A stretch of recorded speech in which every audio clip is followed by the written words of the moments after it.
शंकर भगवान की मेव माता च पिता तुम्हें तुम्हें बंधु च सखा तुम्हें तुम्हें विद्या दुर्गम तुम्हें रोशन कीजिए।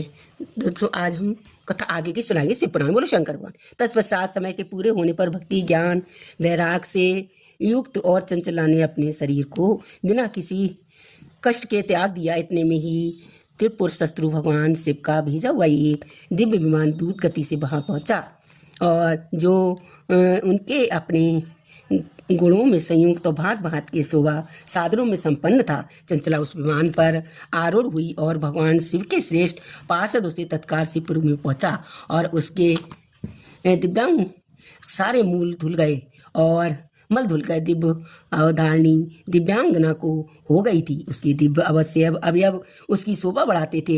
मस्तक पर अर्धचंद्र का मुकुट धारण किए हुए थे। गौरांगी देवी शोभाशाली देव आभूषणों से विभूषित थी। शिवपुर में पहुंचकर उसे सनातन देवता त्रिनेत्री भारी महादेव को देखा। सभी मुख देवता उनकी सेवा में खड़े थे। गणेश भृंगी नंदीश्वर तथा वीरभद्रेश्वर आदि उनकी सेवा में उत्तम भक्ति भाव से सूर्य के समान प्रकृति अग्नगंति करोड़ों के सूर्य के समान प्रकाशित हो रही थी। कंठ में नील चिन्ह शोभा पाता था।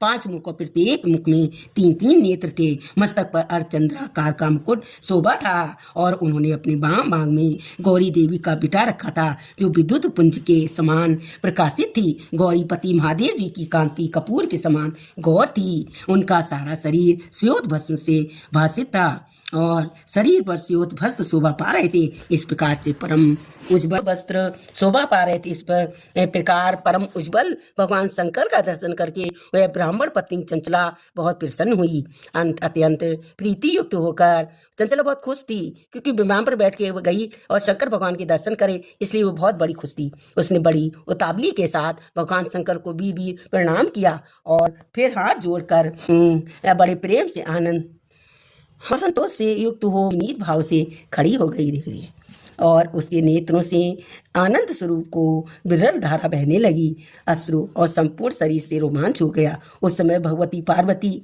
और भगवान शंकर सिंह ने उसे बड़ी करुणा के साथ अपने पास बुलाया और सौम्य दृष्टि से उसकी ओर देखा।